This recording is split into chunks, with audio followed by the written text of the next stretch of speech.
Your title card font sucks, King Cobra. Here's the plot of King Cobra in a nutshell. Scientists. Hubris. Oh hey, it's Courtney Gaines, star of Hard Bodies. Lab explosion. Giant snake.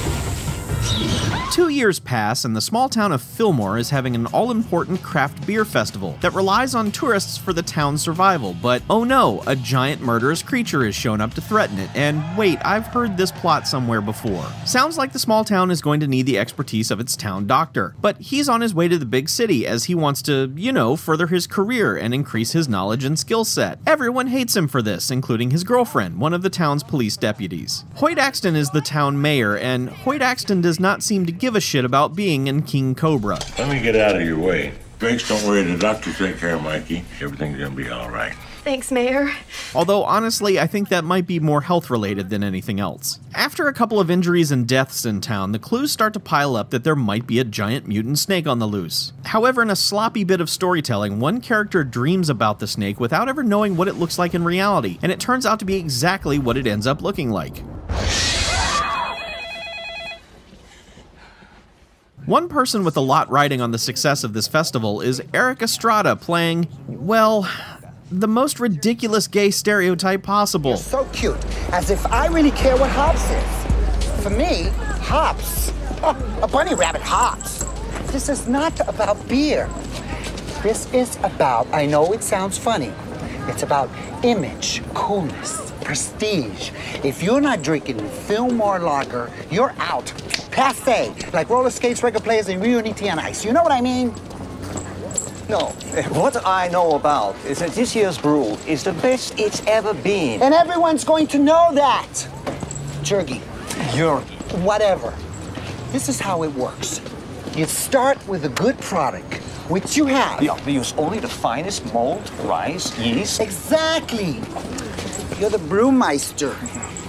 Then you need a consistent message. Oh hey, Mortal Kombat Annihilation. Well, I made it further into this movie than I made it into that one. Oddly, that's the only scene Estrada is in. But don't worry about that, because here's a microbrewery montage. Because that's what every giant snake movie needs.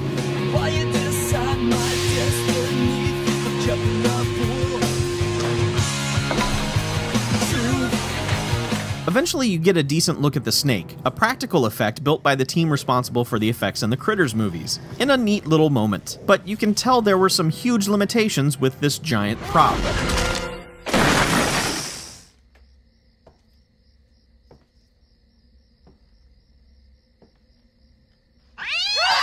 Cat scare, huh? Well, alright, whatever. Enter Pat Morita, snake expert. He's here to save the day and to make sure you respect your opponent. Respect? Yeah, you see, in order to overcome a deadly opponent, you have to learn to think like it. I hate snakes. All right, consider, Deputy Fuller. Snakes kill in 1 year more people than sharks kill in 100 years. They are responsible for more deaths than all the other dangerous animals in the world combined. Now that is a power you have to learn to respect just a little bit. So at this point, I'm 2/3 of the way through King Cobra, and I'd resigned myself to start typing up my notes as I felt the film was competent but just missing the mark overall. Despite my appreciation of the practical special effects, the characters barely felt like people, and Pat Morita was going to be the best thing about the film, but clearly his screen time was going to be limited to this speech. Also, it starts to focus on this gang of hillbilly idiots out hunting the snake. I felt like I'd seen everything I needed to see here. However, as the rest of the film played out, it started to get flat out crazy. There's this bit that's certainly effective. And then later, Morita and the rest of our heroes construct a giant, ridiculous trap to catch the deadly snake. Immediately, the snake realizes this is a trap, which is just fantastic.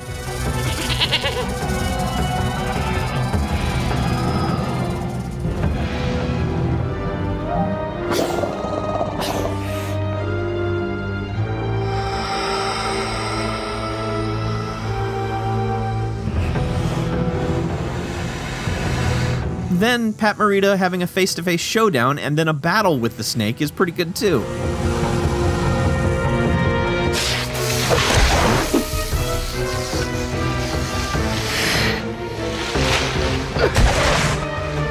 not long after, a goddamn dropkick out of nowhere on the snake. This movie is bonkers. King Cobra seems like the last time practical effects were used for a snake movie with this kind of budget. Come the year 2000, you'd start getting movies like Boa and Python, and everything was CG from there on out. And again, I really appreciate the effort here, it's just that the prop they built is very limited, and after you see it do its raise the head and smile at you bit of business, there's not much else it can do. Also, while we do get a lot of snake perspective, there's never any actual snake vision, and that's a bummer. King Cobra was produced, written, and directed by the Hillenbrand brothers, one of whom is also the film's star. That might be a little too much responsibility, being all taken on by two people. They're also responsible for other films I've covered in this series, like Gamebox 1.0 and Piñata Survival Island, starring Jamie Presley.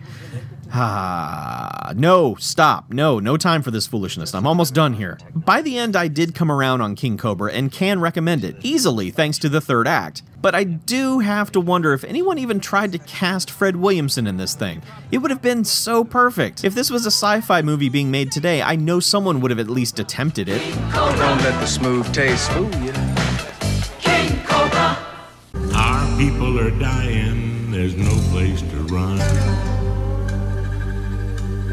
Seth is the devil, at least he's his son.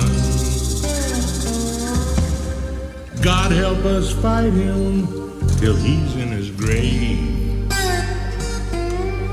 We need a hero